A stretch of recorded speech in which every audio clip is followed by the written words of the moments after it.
Feliz Natal para você! O programa de hoje é um presente para os amantes do futebol, em especial para os palmeirenses. No dia 26 de agosto deste ano, o Verdão completou 100 anos de existência, numa história cheia de lutas, superação e muitas glórias. Durante a semana em que o clube fez aniversário, o Gazeta Esportiva exibiu uma série especial de reportagens contando a história do primeiro centenário palmeirense. E é esta série que nós vamos rever hoje. No primeiro episódio, Fernando Gavini foi explorar as raízes palmeirenses, que de um clube fundado por imigrantes italianos, acabou se tornando um time genuinamente brasileiro.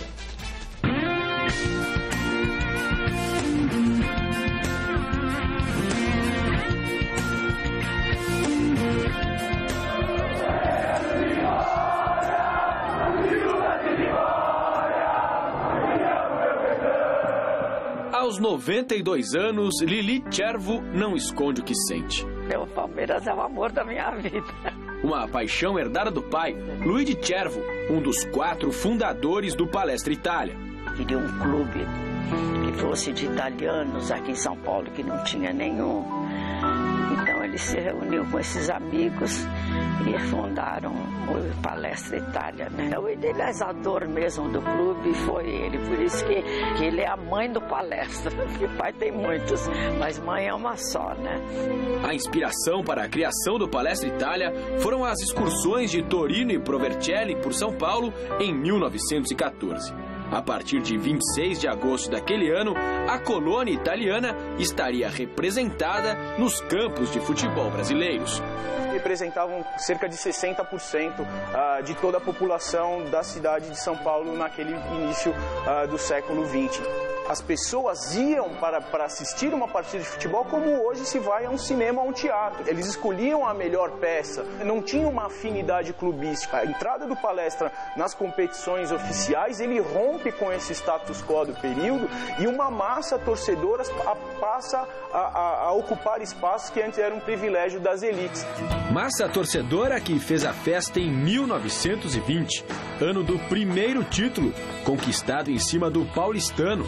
Clube que representava a elite, tinha o grande craque da época, Lionel Friedenreich, e era o atual tetracampeão paulista. Foi exatamente o grande embate do começo do futebol, né? Que era o Palestra, aliás, a sua força deve principalmente por causa do seu rival, do seu maior rival, que era o Paulistano. O Paulistano era um clube da elite. O Palestra veio exatamente em tão pouco tempo, em 4 anos, já romper com isso, né? E no sexto ano já foi campeão. Época em que brilhava Heitor, primeiro grande ídolo do clube, que também foi campeão em 1926 e 27 pelo Palestra. E é até hoje o maior artilheiro da centenária história do Verdão. O Heitor disputou 358 partidas pela camisa do Palestra Itália, marcando 327 gols. Ele era um atleta completo, um atleta muito moderno, né, na forma de atleta. Ele tinha um porte físico e uma técnica muito acima dos outros. O Heitor ganhou o Campeonato Paulista 26 e 27 de futebol e 28 ele foi campeão de basquete. Eram todos jogadores assim que tinham uma certa cultura, uma coisa, eles jogavam futebol mesmo por gosto, né? Hoje, papai ficou muito triste quando ficou amador, saiu de amador e ficou, né? Então, ele achava que devia ser sempre o futebol amador. Mas mesmo contra a vontade do fundador, o Palestra Itália entrou na era profissional, no começo dos anos 30. Junto com o fim do amadorismo, veio o melhor time da história antes da mudança de nome. O time de 32, 33 e 34, tripaulista, campeão também do Rio São Paulo, do primeiro Rio São Paulo de 33 e do time que meteu 8-0 no Corinthians, né? A maior goleada da história do clássico do Palestra Itália em novembro de 33, com 4 gols do Romeo Pellicciari e 3 gols do trem blindado, o Imparato, que era a ponta esquerda. Esse time era um time espetacular. O Palestra Itália voltou a ser campeão em 1936 e em 1940. Mas os tempos de repente mudaram. Em 1939, começou a Segunda Guerra Mundial.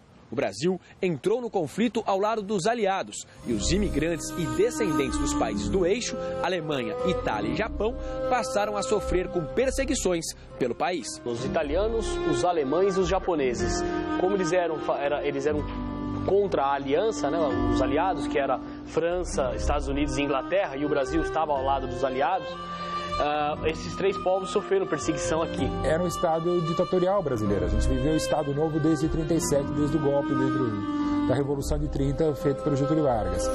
Então se criou uma palestrofobia.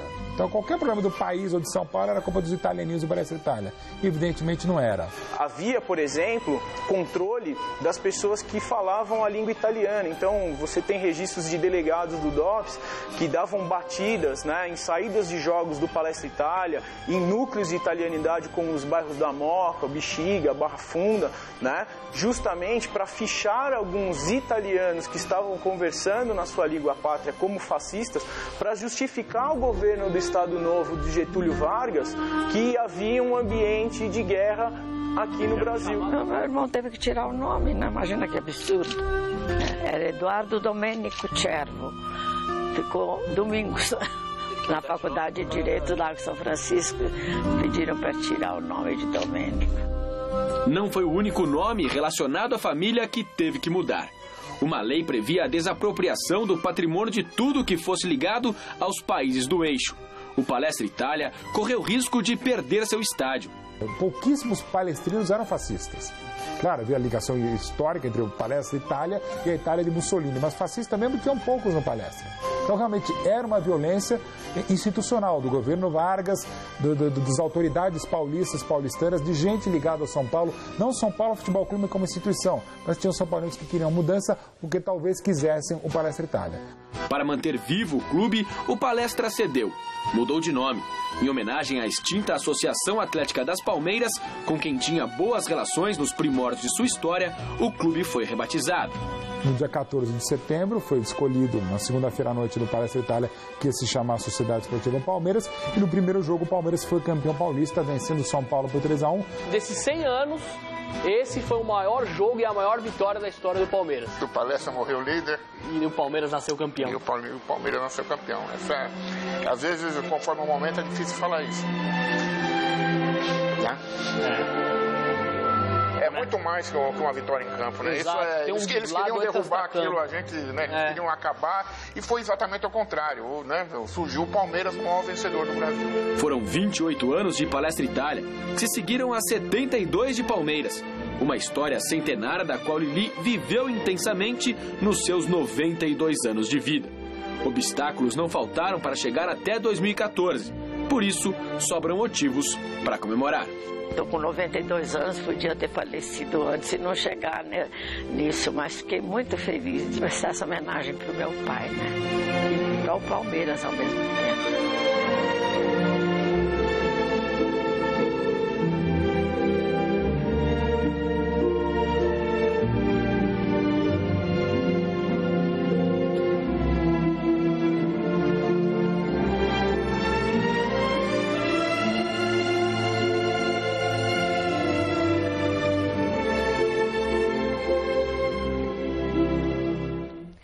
O segundo episódio da série Palmeiras, 100 anos de lutas e glórias, contou a história do período que talvez seja o mais marcante do centenário palmeirense. Os times dos anos 60 e 70 entraram para a história do futebol mundial e deram um apelido ao clube que permanece sendo referência até hoje, Academia de Futebol.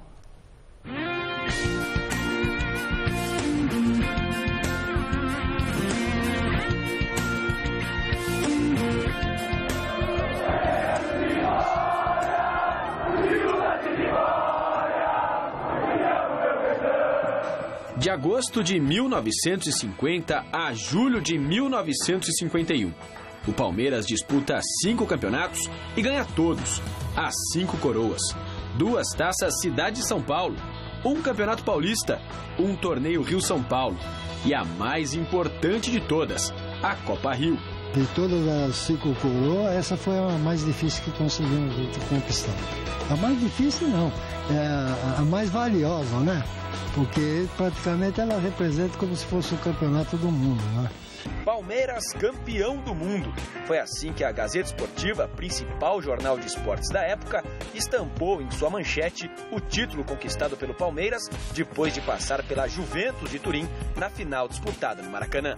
Conquistar o primeiro título intercontinental do futebol brasileiro, a Copa Rio de 51, que não importa se é mundial ou não é mundial, é um título importantíssimo na época, não só para o Palmeiras, mas para o futebol brasileiro, à época e para sempre.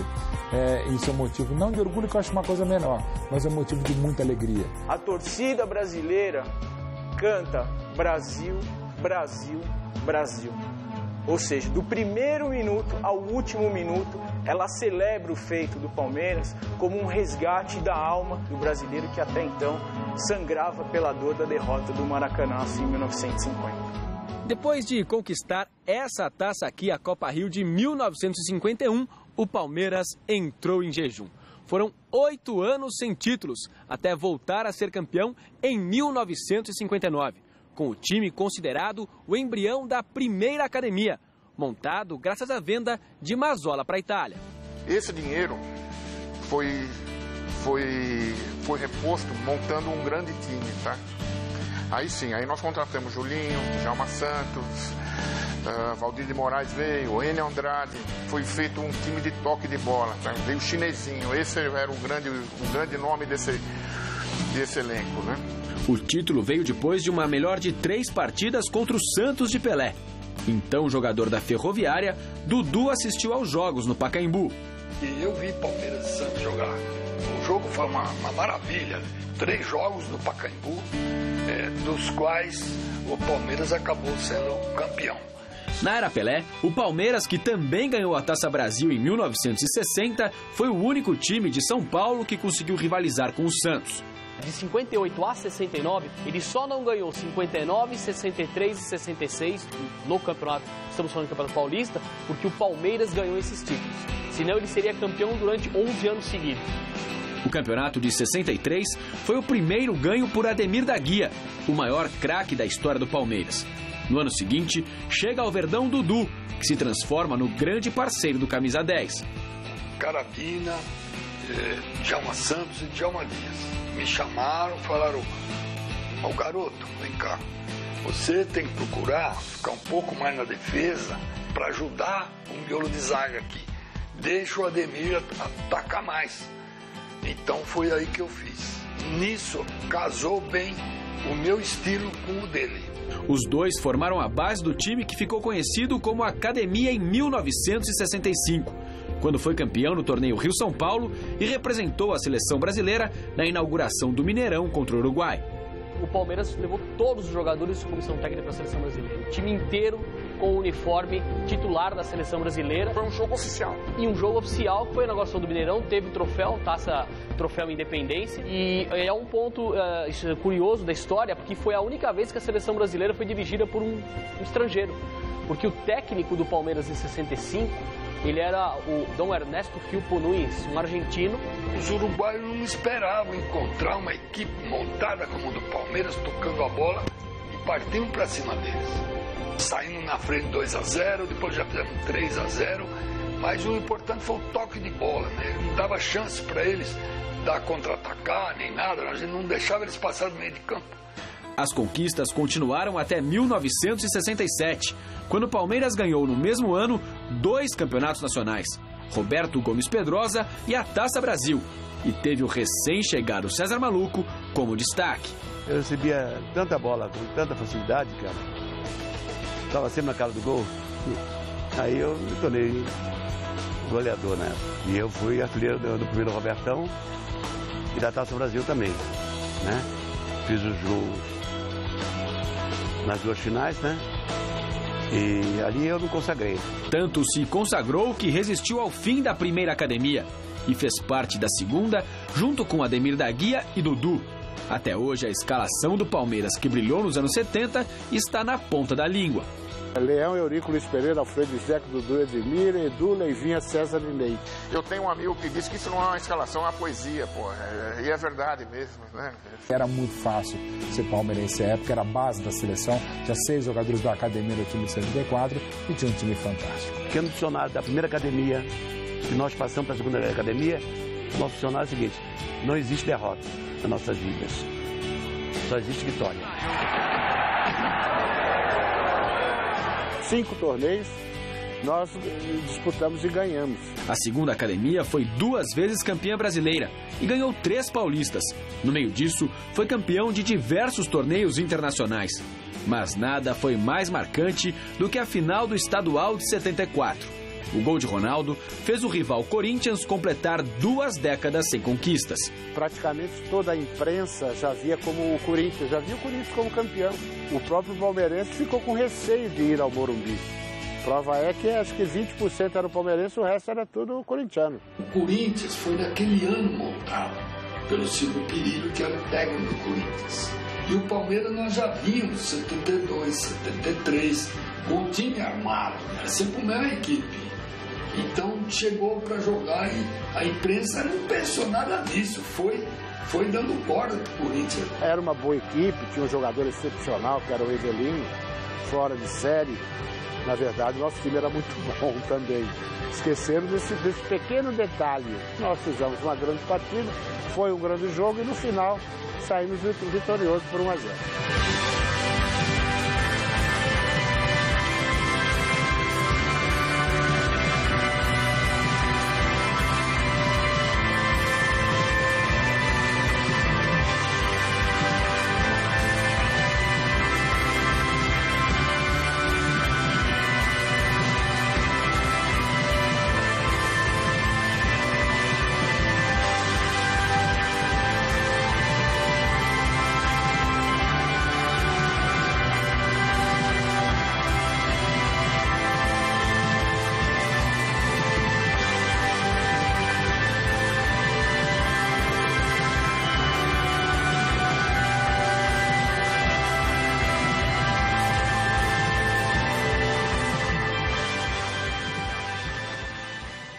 Depois do sucesso das academias, vieram os anos difíceis para o Palmeiras. A década de 80 não ficou marcada por títulos na lembrança dos palmeirenses, mas o fim desse período complicado é um momento inesquecível. O fim do jejum de títulos veio com uma goleada épica logo em cima do maior rival e que consagrou um time que cansaria de levantar troféus nos anos seguintes.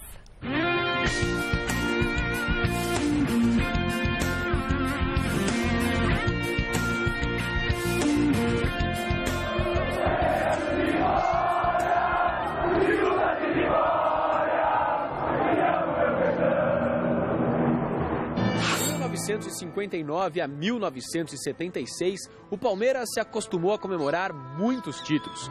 Foram 6 campeonatos nacionais, 6 campeonatos paulistas, 1 Rio-São Paulo e diversos torneios internacionais.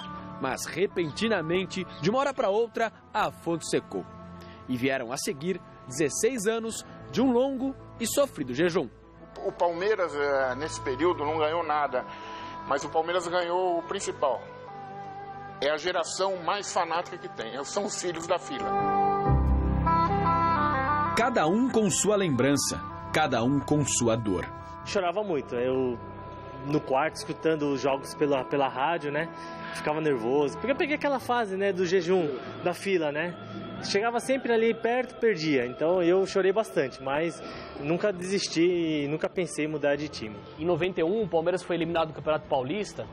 E na escola, na sala, a minha sala só tinha 2 palmeirenses, eu e um outro. E aí eu lembro que quando o Palmeiras foi eliminado em 91, eu cheguei um pouco atrasado na escola no dia seguinte, quando entrei na sala, metade da sala, eliminado! Eu lembro dos jogos onde eu estava, do 15 de Jaú, os 3-2 de 85 do Paulista, quando o time foi eliminado de maneira bizonha no Palestra, eu estava debaixo do placar. Aí debaixo do placar o Palmeiras perdeu o jogo 3-2 e foi eliminado, eu fiquei meia hora assim, olhando para a piscina. O desastre de 1985 com o 15 de Jaú se repetiu no ano seguinte, quando o Palmeiras perdeu o título paulista na final contra a Inter de Limeira. 8 anos antes, outro clube do interior, o Guarani, bateu o Verdão na decisão do Campeonato Brasileiro.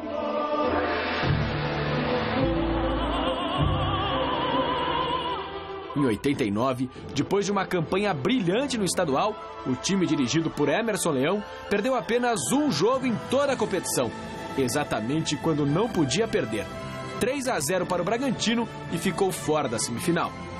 No segundo semestre, uma vitória na última rodada contra o Corinthians levaria o Alviverde à final do Brasileiro contra o São Paulo. Mas o gol de Cláudio Adão de calcanhar acabou com os sonhos. Uma série de frustrações que culminou com a invasão e quebra da sala de troféus do clube por torcedores depois do empate de 0-0 em casa contra a Ferroviária, que eliminou o time do Paulista de 90. Ídolo dos anos 40 e 50, o ex-goleiro Oberdan Catani se revoltou na época com a ação dos vândalos.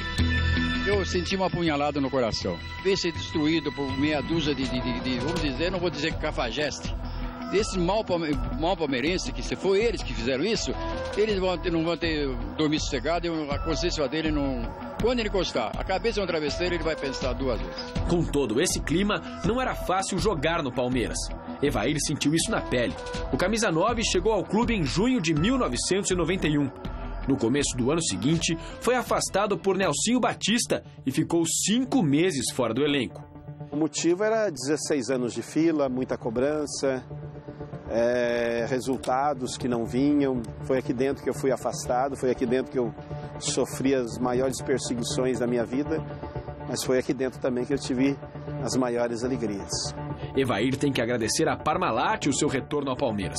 A multinacional chegou no meio de 1992, num contrato de cogestão com o clube. Zinho e Mazinho foram contratados e o camisa 9 foi reintegrado para reforçar o time que já tinha César Sampaio.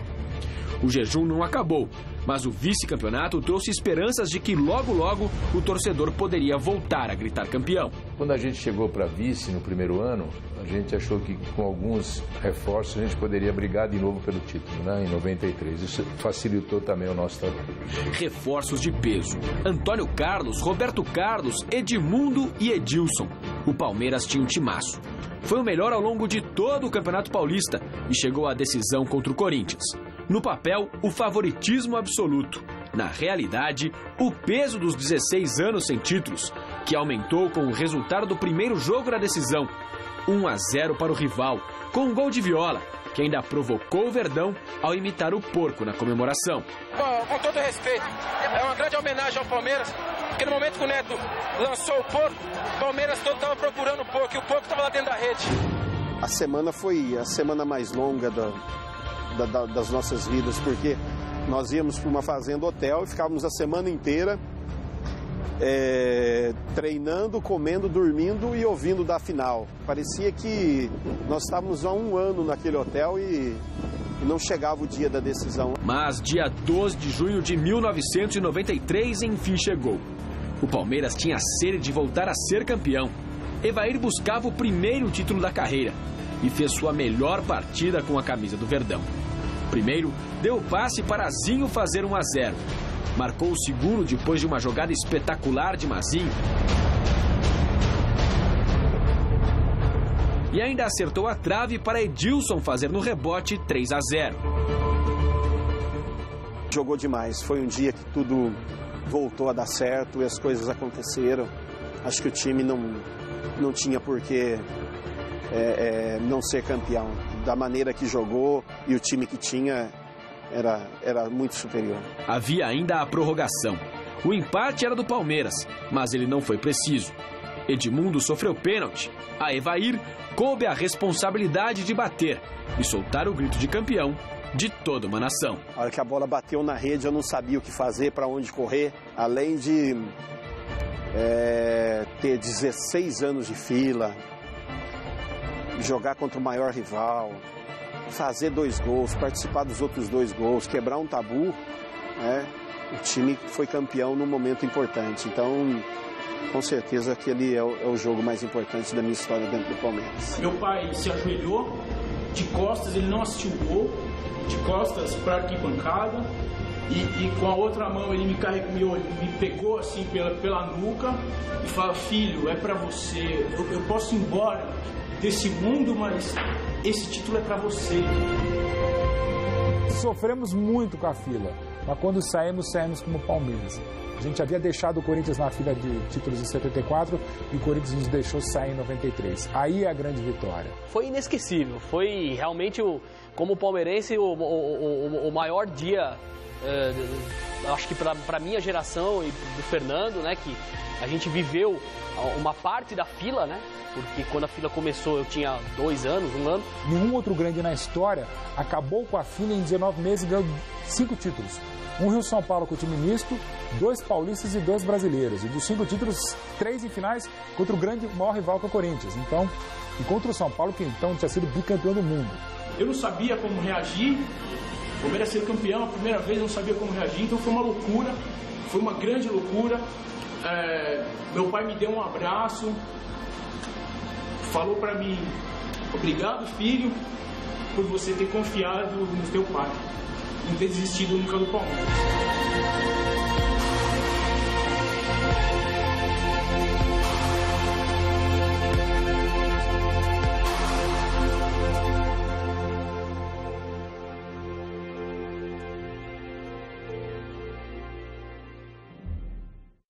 Grande noite para você que acompanha o Gazeta Esportiva. Feliz Natal para você, e você palmeirense deve estar curtindo muito o Gazeta Esportiva de hoje, resgatando a história do Verdão. As academias, claro, fizeram história, mas para você que é mais novo, o título de 93 contra o Corinthians foi muito significativo. Não só porque foi um título conquistado sobre o maior rival, mas também porque marcava uma nova era no time palmeirense. Uma parceria, uma cogestão, uma novidade no futebol brasileiro, mas que rendeu muitos frutos. Depois rendeu títulos brasileiros no próprio ano de 93, 94, mais para frente a Libertadores, a gente vai falar sobre isso também. Se você pegar os 100 anos do Palmeiras, você vai ver que os 100 anos do Palmeiras tem tudo a ver com os 100 anos da cidade de São Paulo, né? O Palmeiras, eu acompanhei bem essa fase das academias, mas o Palmeiras ele nasceu fundado por imigrantes italianos, né? Que na verdade pegaram os jogadores emprestados do Corinthians para poder jogar com o Palmeiras. Então, quando se fala que o Palmeiras saiu da costela do Corinthians, é mais ou menos isso mesmo. Existia já o Corinthians e o Palmeiras foi saindo da costela do Corinthians. Mas por quê? Porque o futebol era praticado principalmente pelos imigrantes, os imigrantes europeus, os italianos, os espanhóis, os alemães, né, os ingleses. Mas, enfim, você vê que foi uma história em que coincidiu com tudo que aconteceu em São Paulo nesses últimos, 60 e esses 100 anos que o Palmeiras existe. Então, eu fico muito feliz porque desses 100 anos, eu vivi intensamente os 50, né, e acompanhando de perto o Palmeiras, e vi grandes jogadores.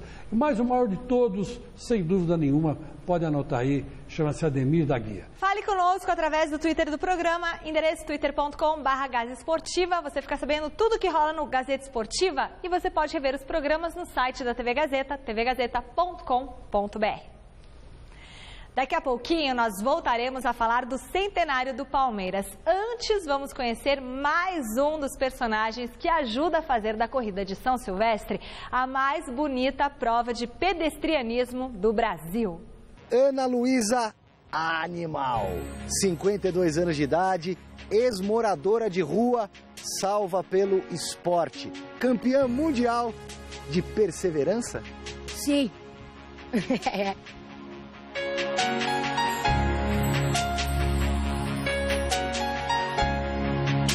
Não é fácil você sair das ruas, das drogas, porque na minha época não existia pedra. Era cola, benzina, éter, que mais lança perfume. Que época foi essa? Eu tinha o quê? Uns 19 anos. Que eu saí com 18 da FEBEM. Eu fui líder de gangue, eu mandava nos moleques. Como é que era o seu apelido? Tia Punk. Eu mandava roubar, eu fazia o Natal, sabe aonde? Lá na 9 de julho, mandava roubar arroz, fazia macarrão, fazia comida. Nós vivíamos muito felizes, muito bem.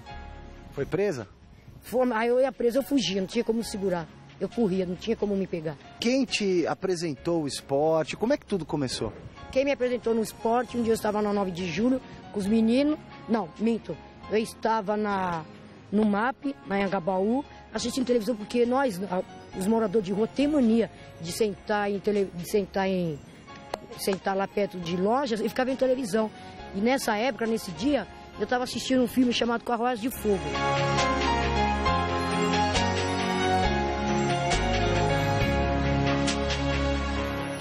E nesse dia eu tinha roubado um bolo de dinheiro.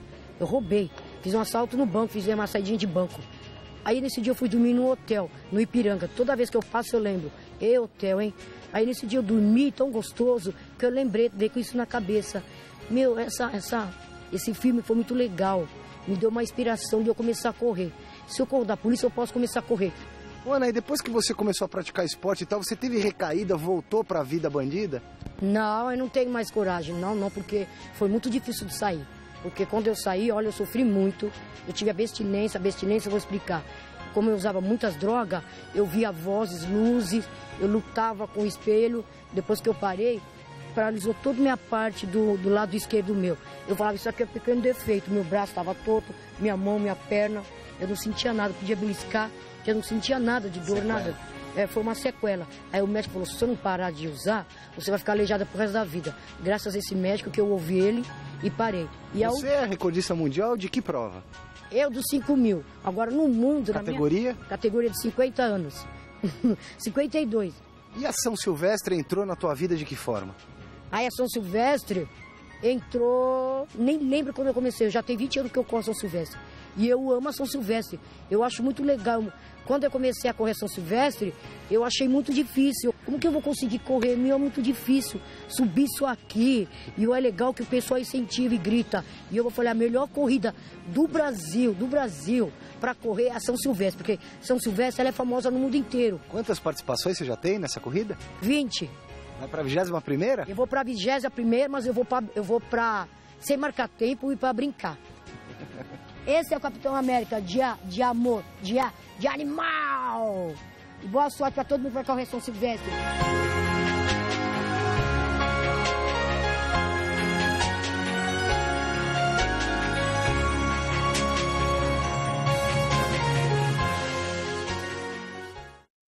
Já já nós continuaremos com a nossa série de reportagens sobre o centenário do Palmeiras. Antes, uma rápida parada para terminar de escalar o meio-campo vencedor do troféu Mesa Redonda.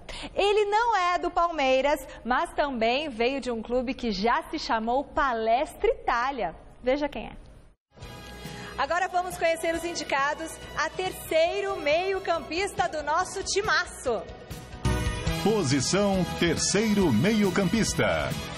D'Alessandro, Internacional. Ricardo Goulart, Cruzeiro. Alex, Coritiba. E o vencedor é? Olha, esse ano ele foi o grande nome do time campeão brasileiro. Ele também foi premiado com a convocação para a seleção brasileira. Com vocês, o jogador Ricardo Goulart, do Cruzeiro.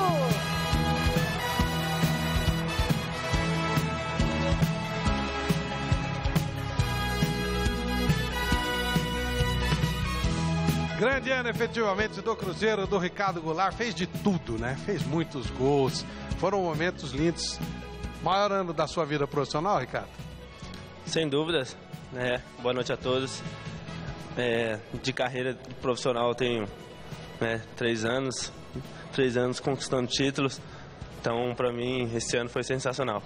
Bacana. Quem é a madrinha ou o padrinho do Ricardo Goulart? É uma madrinha do Ricardo Goulart, é a esposa dele, Diane Goulart.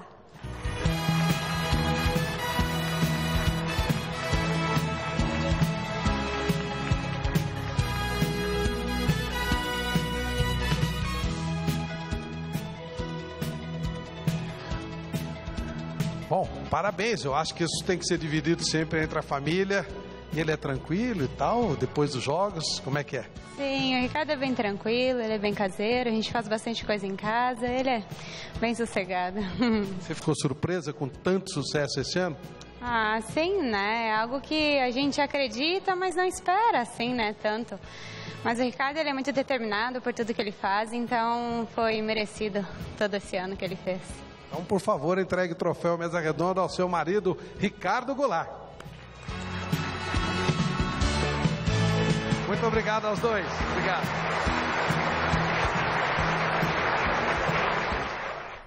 Mais centenário do Palmeiras. Com a chegada da Parmalat, o palmeirense cansou de ver craques virem para vestir a camisa alviverde e levantar canecos. O mais importante deles, a Libertadores da América, veio em 1999, mesmo ano em que o torcedor ganhou um novo santo para acreditar.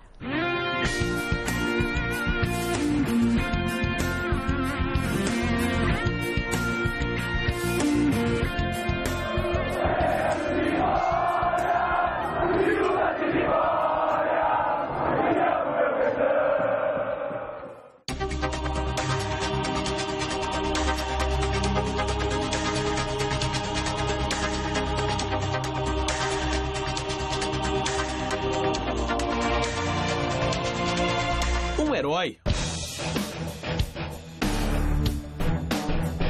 Um santo. São Marcos de Palestra, Itália. Nascido na pequena Oriente, interior paulista, desde os primeiros tempos teve a vida polarizada por uma rivalidade. A mãe palmeirense e o pai corintiano. O bicho pegava lá em casa feio, de quebrar rádio. Nervoso mesmo, né? Claro que era meu pai que mais quebrava a rádio na época, né? Que meu pai pegou a fase do Corinthians, 23 anos sem ganhar nada, Palmeiras, né?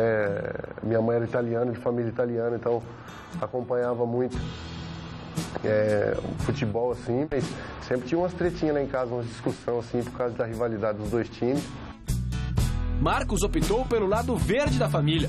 Mas a história poderia ter sido completamente diferente, porque faltou pouco para ele jogar no Corinthians. Fui no Corinthians, fiz um teste, não era acostumado com uma cidade grande, minha cidade era pequena, voltei embora. Achei que eu tinha jogado a grande oportunidade da minha vida fora.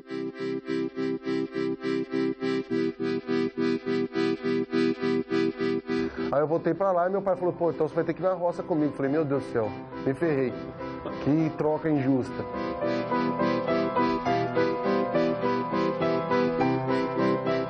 O pessoal da Lençóis fez um pacote de jogadores para vir para cá, para fazer teste no Palmeiras, e eu vim e passei, e as coisas foram acontecendo. Eu cheguei, rapidinho eu estava treinando profissional, aí fui convocado de seleção de júnior, daqui a pouco estava sentado no banco.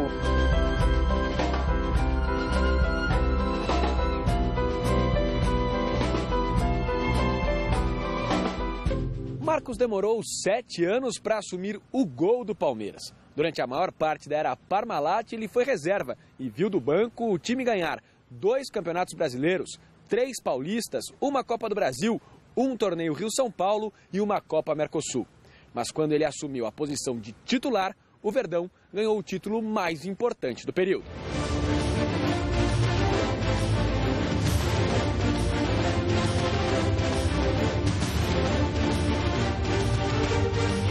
Mas o time tava ganhando pra caramba, pô, ganhando bicho na reserva, comprando uns carrão.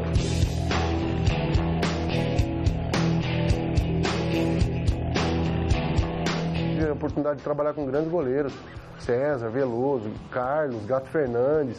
Então sempre observando o que os caras faziam, tentando fazer igual. Então, no final de tudo, eu vejo assim que eu demorei pra jogar, mas quando eu tive a oportunidade de jogar, eu estava preparado porque eu tive grandes professores. A chance aconteceu por causa da contusão de Veloso, no meio da campanha da Libertadores. Quando eu fui bater na bola, eu senti um estalo na perna. Agora eu não sei exatamente o ponto, a gente vai tentar descobrir agora. Às vezes você pode pensar que está entrando numa vaca furada e às vezes você pode atuar muito bem e se consagrar. Marcos aproveitou a oportunidade e não largou mais a posição. Virou ídolo quando novamente a antiga rivalidade entre Corinthians e Palmeiras apareceu na vida do goleiro, nas quartas de final da competição sul-americana. Em 99, o Corinthians podia ter goleado, talvez tenha sido um dos melhores jogos da minha vida, foi o primeiro jogo do mata-mata. Atenção, Marcelinho, grande, monumental defesa de Marcos. 47 já no primeiro tempo. A bola de cabeça, Marcos espalma. Foi no susto, foi a cabeçada de Fernando Baiano. Liberou bem a bola. Ele atira bonito, pega na trave, Marcos deu nas costas do goleiro e foi para a linha de fundo. A sorte também tem que acompanhar o goleiro bom. O Corinthians acho que atacou umas 30 vezes pro gol e foi 2-0 pro Palmeiras.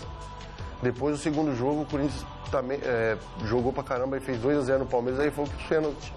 Na decisão por pênaltis, Marcos defendeu a cobrança de Vampeta e foi o herói da classificação. Lá vai Vampeta batendo pelo time do Corinthians. Defende Marcos! O timaço de Arce, Júnior Baiano, Roque Júnior, César Sampaio, Alex, Paulo Nunes e Oséias tinham caminho livre para chegar à decisão. O Palmeiras, que já tinha eliminado o Vasco nas oitavas, passou pelo River Plate na semi e foi para a final como favorito absoluto diante dos colombianos do Deportivo Cali. Mas a conquista acabou sendo muito mais difícil e sofrida do que se esperava. Sim, porque foi para os pênaltis também, né?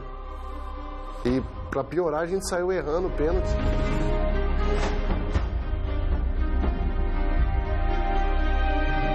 Depois os caras tiveram que errar 2 pênaltis para a gente poder ganhar. Depois de perder o primeiro jogo por 1-0, o Palmeiras venceu por 2-1. Um sofrimento para toda a torcida e também para os jogadores, especialmente para o ídolo Evair. Estava no banco de reserva, fui chamado para entrar. 5, 10 minutos depois já teve um pênalti, bati o pênalti, fiz o gol. E alguns minutos depois fui expulso. E tive que ouvir tudo e ver tudo lá de baixo, né?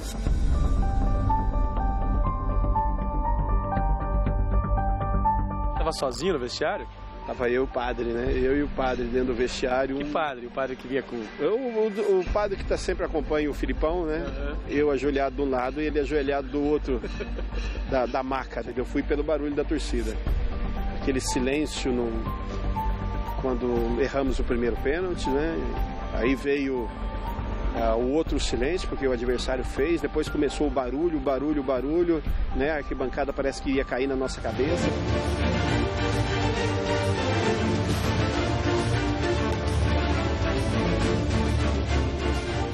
Da final, assim, o que eu lembro muito é o pênalti pra fora, só que eu lembro eu caindo pra um lado, olhando pra bola, esperando a bola bater na rede, porque se não acertei o canto, e a bola passou reto da rede e bateu na placa. Eu já levantei desesperado, saí correndo na direção da torcida do Palmeiras.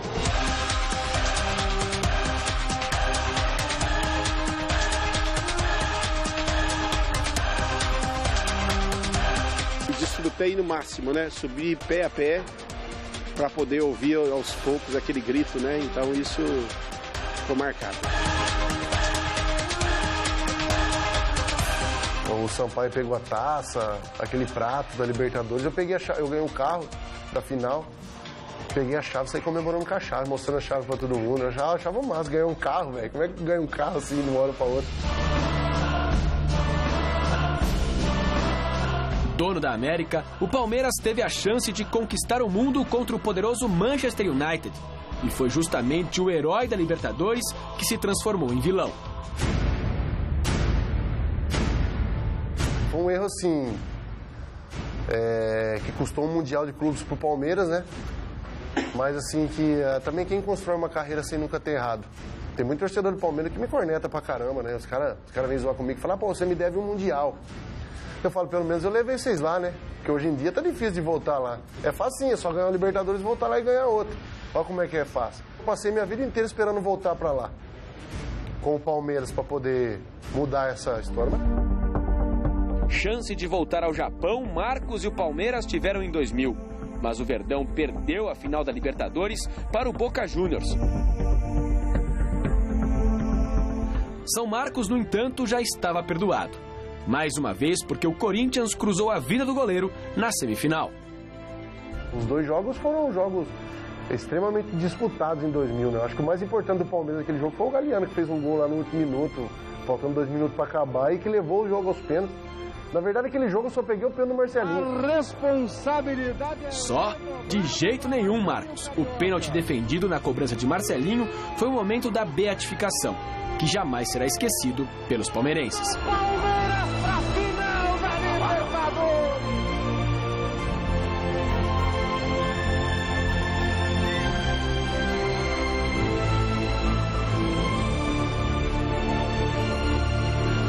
falar de todo mundo, né?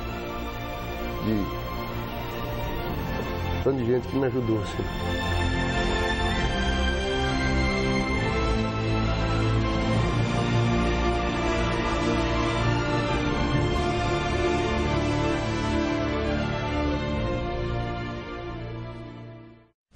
Ah, 99, Chico, ou 1999, foi o ano do Marcos mesmo. Foi. Começou naqueles 2 jogos com o Corinthians, o Palmeiras, teoricamente, melhor que o Corinthians, só que o Corinthians jogou melhor as 2 partidas. E tinha mais time que o Palmeiras. Eu acho que o Palmeiras tinha mais time, mas de qualquer forma, isso é discutível.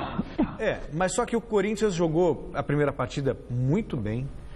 E o Palmeiras venceu por 2-0 numa noite fantástica do Marcos. Fantástica.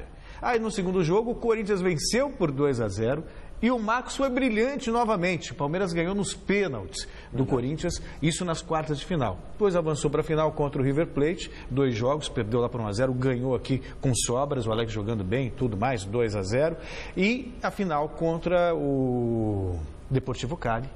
Aquela decisão por pênaltis. No Palestra Itália. No Palestra Itália, aquela última cobrança para fora. Do Zapata. Exatamente, o Zapata. E o Marcos foi o grande nome naquela Libertadores, foi eleito, inclusive, o melhor jogador do torneio. Foi o ano do Marcos, por isso até ganhou o apelido de São Marcos. É verdade, o Marcos jogou muito. Eu falei que o Ademir da Guia foi o maior ídolo de todos os tempos, o maior jogador do Palmeiras de todos os tempos, mas o Marcos, como ídolo, né, como goleiro, ele, sem dúvida nenhuma, chegou até ofuscar o Oberdan Catani, né? Evidentemente, o falecido Oberdan Catani. E isso aí é incontestável. Agora, não dá para você achar que ele foi o maior ídolo do Palmeiras. Não foi. O maior jogador e o maior ídolo foi o Ademir da Guia, sem dúvida nenhuma. Por causa do futebol brilhante, marcante, né? O cara de linha leva sempre essa vantagem, né? De dar espetáculo, né? O Marcos, com seus milagres, virou santo. Mas não foi o melhor jogador do Palmeiras, não. O melhor foi o Ademir da Guia. No último episódio da série especial sobre o centenário do Palmeiras, o repórter Fernando Gavini contou o fim da parceria com a Parmalat, acontecimento do qual o Verdão ainda não conseguiu se recuperar completamente até hoje. A esperança dos alviverdes é com a chegada de uma nova era. Com o antigo estádio Palestra Itália completamente reformado e transformado em uma das arenas mais modernas do mundo, o Allianz Parque, na qual os palmeirenses esperam voltar a viver os melhores dias.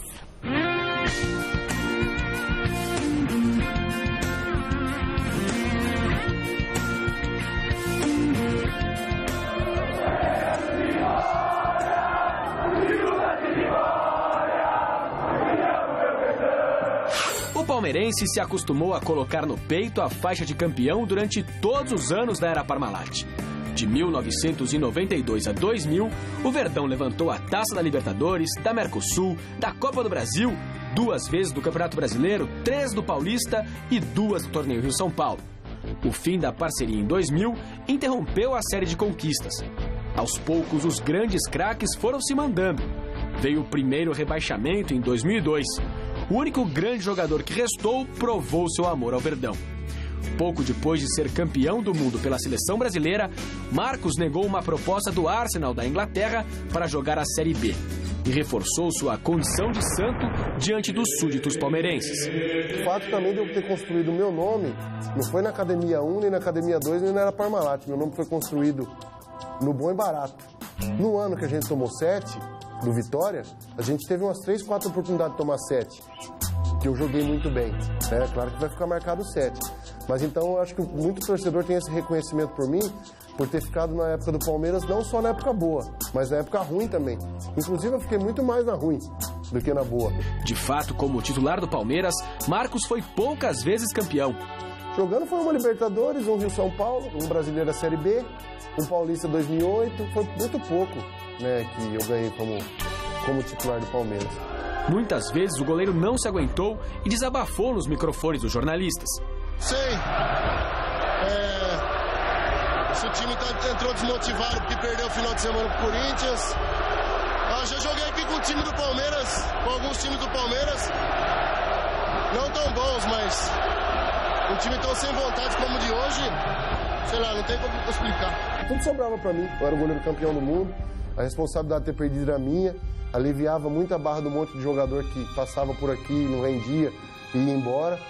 Então eu acho que o torcedor que acompanhava o Palmeiras dentro do campo no dia a dia, ele viu como é que era o meu sofrimento de dia a dia de jogar alguns times que não tinham a qualidade de vestir a camisa do Palmeiras. Marcos pendurou as luvas no começo de 2012 e a situação não mudou. O ídolo não participou do vexame ocorrido naquele ano. O Palmeiras foi novamente rebaixado. Em 2013, ganhou de novo a Série B, mas a história insiste em se repetir. O ano do centenário é mais um de sofrimento para o Verdão. O momento é de olhar para trás. De Palestra a Palmeiras, a história é gloriosa. A arrancada heróica, as 5 coroas que culminaram na Copa Rio, as 2 academias, a era Parmalat. Momentos que fizeram do clube o maior campeão do século XX. Que o aniversário de 100 anos sirva para relembrar os grandes momentos vividos pelo clube ao longo do tempo. Que sirva de inspiração para um futuro melhor. A gente não torce por um time só, a gente torce por um clube que é grandioso, que tem muita história. Que infelizmente a gente está um pouco estacionado, mas a gente vem acompanhando aí que todo mundo está fazendo o possível para que essas coisas melhorem, para que as coisas melhorem dentro de campo. E torcer para que o jogador, né, possa representar o nosso manto, a nossa camisa dentro do campo, para levar o Palmeiras de novo às grandes conquistas que o torcedor merece. O Palmeiras ele nunca vai deixar de ser grande, mesmo passando aí por 2 vezes pela Série B. O Palmeiras ele pode deixar de ser campeão, de conquistar novos torcedores e até de conquistar títulos. Isso tudo ele tem acontecido com ele. Mas é um time que nunca vai deixar de ser grande. Tenho esperança de que as coisas possam mudar. É difícil você mudar uma coisa de tantos anos, né? Então, eu espero que ainda possa ver o Palmeiras como na nossa época, ganhando ou então disputando títulos. Então a gente torce para que um dia o Palmeiras possa ser de novo campeão brasileiro, campeão do mundo. Aí eu vou ser não como jogador, mas como torcedor, dá para bater no peito assim como qualquer um. Ninguém ganhou tudo que a gente ganhou como Palmeiras de maneira fácil. E olha que a gente sofreu para ter um estádio, para ter um time, para ser aceito na primeira divisão, para ser aceito como italiano, para ser aceito durante a guerra, para ter um novo nome aceito. É a hora de cada palmeirense fazer o que precisa fazer, que é torcer. Torcer, acreditar, cornetar sim, mas acreditar. Io sono Palestra Itália. Quero te ver de verde, quero te ver de verde no meio da arquibancada. Dá uma força pro Palmeiras, não vai ser de brincadeira, hoje vai ter goleada. Quero te ver de verde, quero te ver de verde no meio da arquibancada. Dá uma força pro Palmeiras, não vai ser de brincadeira, hoje vai ter goleada. Querido Celso, veja bem, dentro daquele raciocínio que nas raízes os imigrantes é que ergueram o Palmeiras, e isso é uma grande verdade, os imigrantes italianos, depois vieram as academias, os associados é que seguraram a onda, e porque tinham muitos associados, na quantidade saía a qualidade do futebol. Em 93 veio a Parmalat, e aí o Palmeiras saiu da fila e conseguiu coisas brilhantes. Infelizmente, quando a Parmalat saiu, o Palmeiras despencou. E despencou exatamente por quê? Porque não há uma liderança dentro do Palmeiras, né, nos últimos tempos. Principalmente porque o Mustafa Contursi fez questão de se prolongar no poder, matando qualquer liderança que pudesse surgir antes dele aparecer. Aí vieram uma sucessão de presidentes, né, e o Paulo Nobre hoje segura um rojão que não tem tamanho. E eu não sei o que vai acontecer no ano 2015 com o Palmeiras, mas eu espero que não passe pela mesma situação que nós vimos aí, de chegar a quase ser rebaixado. Bom, o Paulo Nobre, pelo que a gente acompanha, parece muito bem intencionado. Né? Parece... Aliás, bem intencionado, o inferno está cheio. Não, viu? mas sim, Tem mas já é alguma coisa. Não está a fim de sangrar o clube, muito pelo contrário, está a fim de ajudar. Claro que tem inexperiência, acho que esses primeiros 2 anos, né, de gestão serviram de aprendizado. A quase queda, então, né, que o diga, e acho que é um momento de reflexão, corrigir realmente a rota, apostar num treinador, numa filosofia, para que o Palmeiras possa voltar a ser grande. E com a Arena, sabe, é um novo palco que o Palmeiras ainda não venceu, não, o Palmeiras tropeçou na estreia contra o Sport, suou para empatar com o Atlético Paranaense, mas eu acho que é um grande trunfo para o Palmeiras. Acho que é um grande trunfo não só do ponto de vista técnico, ao jogar em casa, mas também do ponto de vista de arrecadação. A gente já teve uma amostra do que o Palmeiras pode faturar com essa nova arena. Bom, o programa de hoje termina aqui. Amanhã, a partir das 6 da tarde, tem programa ao vivo. E a gente se vê, hein? Boa noite. Tchau. Bom final de Natal para você.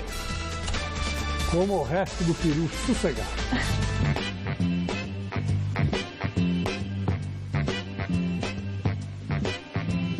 Santa Claus goes straight to the ghetto. Hitch up your reindeer, go straight to the ghetto. Santa Claus